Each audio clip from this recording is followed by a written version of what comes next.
We have the great Sarah Huckabee over here. Sarah.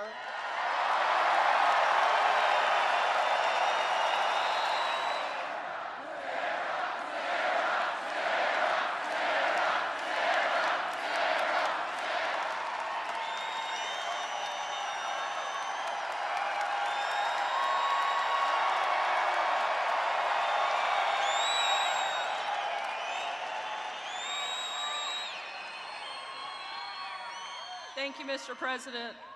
Obviously, I thought it was going to be a little warmer here in Wisconsin, but it's pretty hot in this room tonight. Thanks to all the amazing things you've done for our country. Last year, this night, I was at a slightly different event. Not quite the best welcome, so this is an amazing honor. I'm so proud to work for the president. They said he couldn't win in 2016, and he did. They said that he couldn't make our economy better, and it's booming. They said he couldn't rebuild the military, and he's done it. They said there was collusion, and there wasn't. They've questioned him at every step, and he's proven them wrong every single time because of all of you. Thank you, Mr. President, for leading our country. Thank you.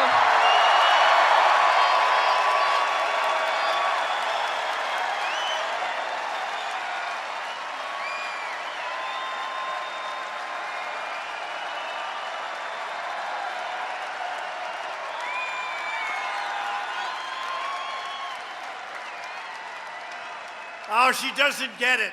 She doesn't get it. She doesn't understand me after all these years. She's becoming too popular. I'm jealous. Sarah, you're fired!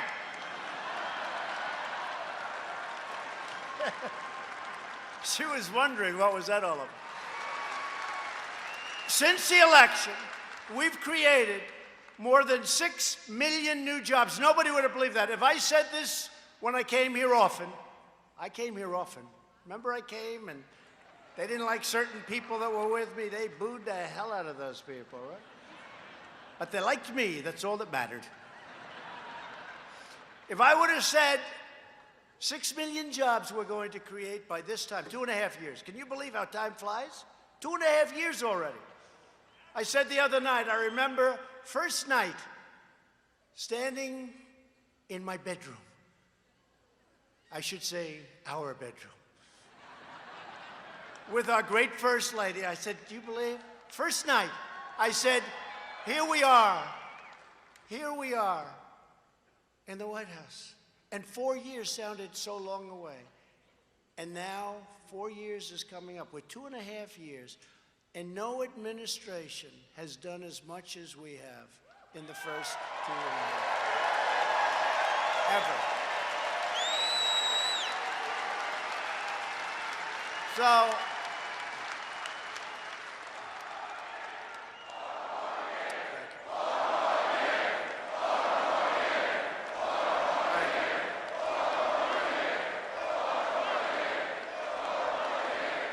thank you.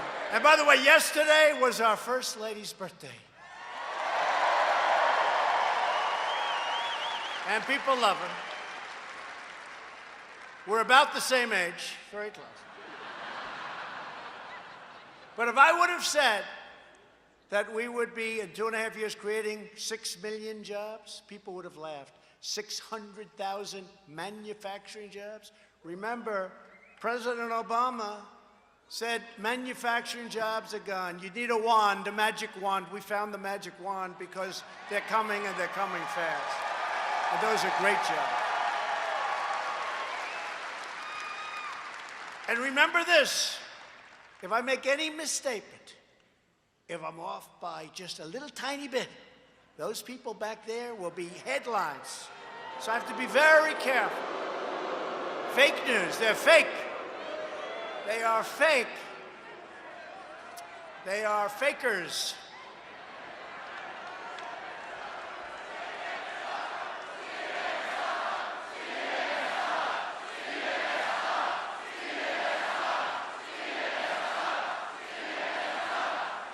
Oh, thank people.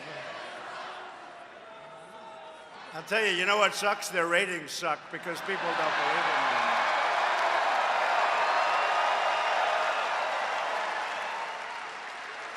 And the era of economic surrender is over. That's what we did. We were like, you remember?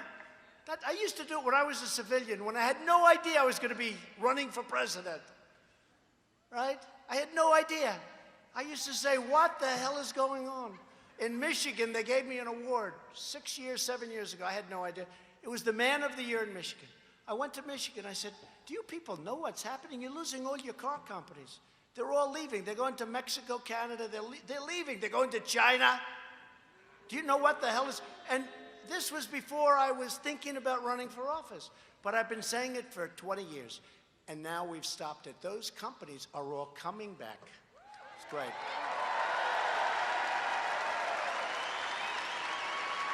When the Wisconsin timber industry was threatened, my administration took immediate action.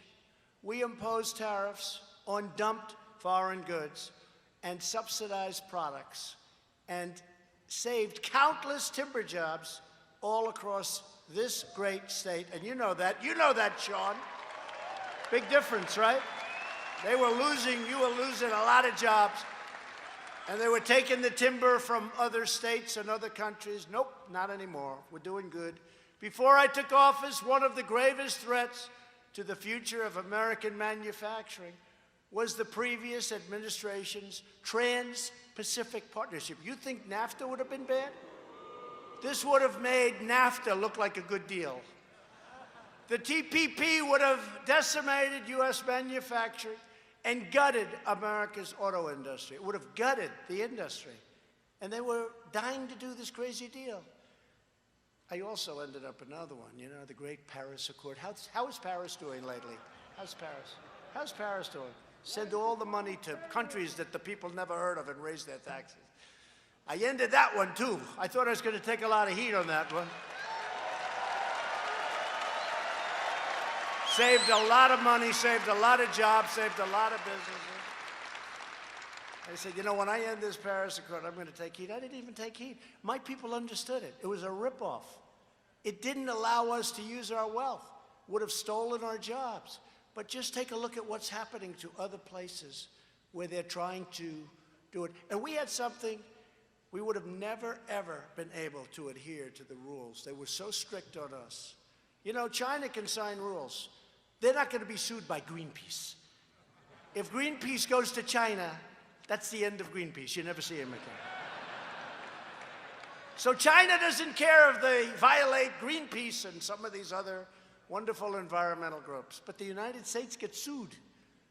And we adhere to these things. It's a little bit different. We would have lost our ass on that deal. That would have been a terrible deal. And that's why I was willing to take the heat. But there was no heat. I'm still waiting. I guess at some point they'll bring it up. They'll probably bring it up. Bernie Sanders will say, what? I'll say, take a look at Paris on a Saturday afternoon, Bernie. How are they doing over there? Good? The Yellow Vests, how are they doing? I don't think so good. And they're great friends of mine, but I don't think they're doing so good. That's why in one of my first acts as president, I withdrew the United States from the one-sided job-killing disaster known as TPP. TPP, what a mess.